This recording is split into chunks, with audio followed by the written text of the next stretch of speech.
सम्पूर्णमा नमस्ते। म स्वामी प्रेम सङ्गीत बोल्दैछु अनि म नवबुद्ध भन्ने संस्थामा गएँ। एकदमै राम्रो थियो इन्भाइरोमेन्ट। अनि हाम्रो निशान स्वामीजी मैले भेटेँ अनि पुरै चार्जमा राख्नु भएको रहेछ ठाउँ है। उहाँ पनि स्वयं ध्यानी अनि एकदमै राम्रो रहेछ, पोजिटिभ चार्ज। म त्यहाँ कार्यक्रमहरू गरेँ अनि मैले पनि त्यहाँको पोजिटिभ भाइब्सहरू भेटेँ।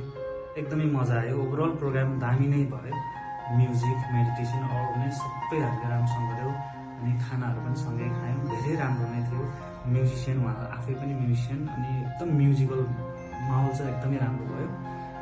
उहाँले उपचार दिइरहनु भएको छ अनि मेडिटेसन विशेष चाहिँ उहाँले मेडिटेसन आफै पनि गराउनुहुन्छ। एकदमै राम्रो छ।